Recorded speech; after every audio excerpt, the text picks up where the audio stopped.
साथियों नमस्कार। आज की वीडियो खास है उन युवक युवतियों से जो वर्तमान में शादी कर रहे हैं या शादी के लिए अपने जीवन साथी चुन रहे हैं।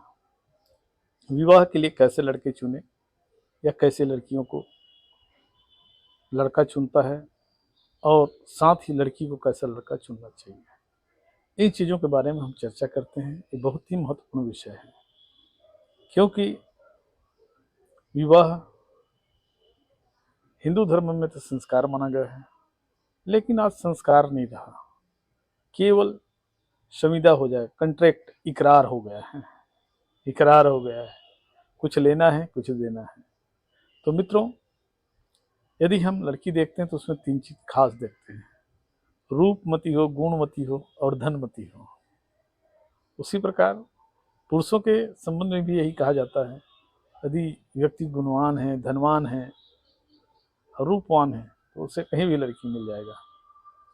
मेरा यहाँ पे कहने का तात्पर्य यही है, इस विषय पर इसलिए कह रहा हूँ कि काफ़ी लोग अपने निर्णय गलत कर बैठते हैं और विवाह के बाद विवाद आरंभ हो जाता है।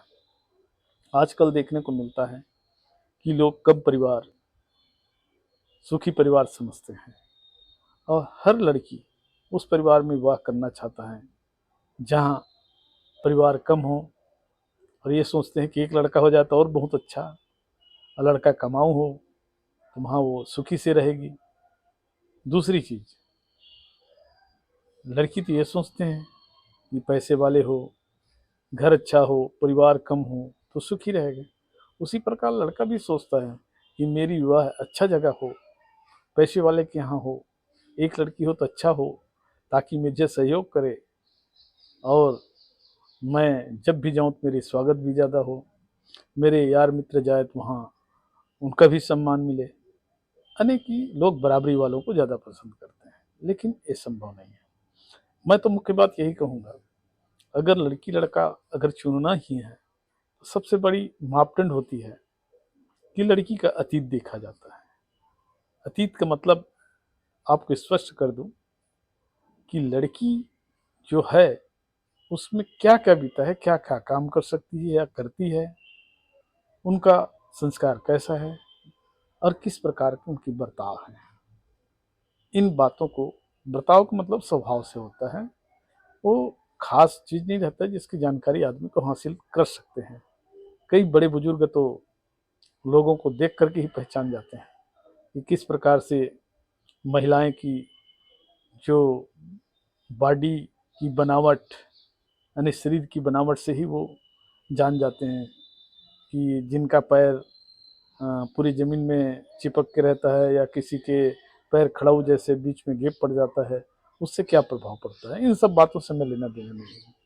अब रहा बात लड़के के भविष्य को देखकर शादी करते हैं। भविष्य मतलब लड़का भविष्य में क्या हो सकता है, और यदि भविष्य में नहीं तो लड़का अगर किसी अच्छी नौकरी में है, व्यापारी है या किसी प्रकार के आर्थिक रूप से संपन्न व्यक्ति है, उनको कोई भी लड़की देने को तैयार हो जाता है। लेकिन आदमी को लड़के की संपत्ति देखकर नहीं देना चाहिए, उसकी योग्यता मापदंड होनी चाहिए, क्योंकि उस लड़के से शादी करे जिसका भविष्य बहुत ही फ्यूचर है, कहना चाहिए उज्जवल है, और आगे चल के वो तरक्की कर सकता है, वो लाभ कमा सकता है। उनके साथ कहना चाहिए और बहुत सारी चीज़ें हैं, पढ़े लिखे के साथ में कोई तकनीकी ज्ञान है, तो निश्चित ही ऐसे लोगों से विवाह करना चाहिए।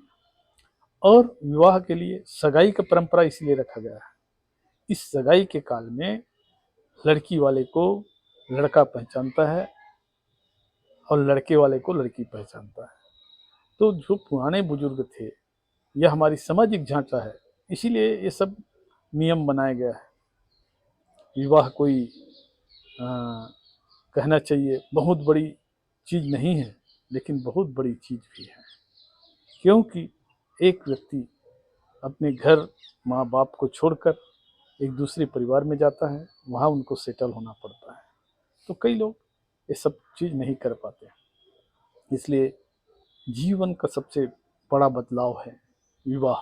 विवाह में लड़की हो या लड़का हो, उसकी जीवन पूरी तरह बदल जाता है। तो साथियों, जब भी युवक युवती या उनके माता पिता वर या वधू का चयन करते हैं तो इन चीज़ों को खास ध्यान दीजिए। मैंने बहुत ही कम शब्दों में कहा है, लड़की की अतीत और लड़के के भविष्य, आपकी शादी जरूर सफल होगा। और यदि आप देख करके ही मतलब उनको मान करके ही कि लालच में धन के लड़का सरकारी नौकरी में है, बहुत कमाता है, उसके घर में करोड़ों की संपत्ति है, यह लड़की बहुत खूबसूरत है, बहुत संस्कारी है, ये देख करके आप शादी करते हैं, हो सकता है आपको धोखा मिले और शादी के बाद विवाद उत्पन्न हो। इसलिए आपको सोच समझ कर शादी करना है। इन्हीं बातों के साथ मैं अपनी वीडियो को विराम देता हूँ। नमस्कार मित्रों, फिर मिलेंगे नेक्स्ट वीडियो में। धन्यवाद। अगर मेरे वीडियो अच्छा लगता है तो लाइक कीजिए, सब्सक्राइब कीजिए। फिर मिलेंगे नेक्स्ट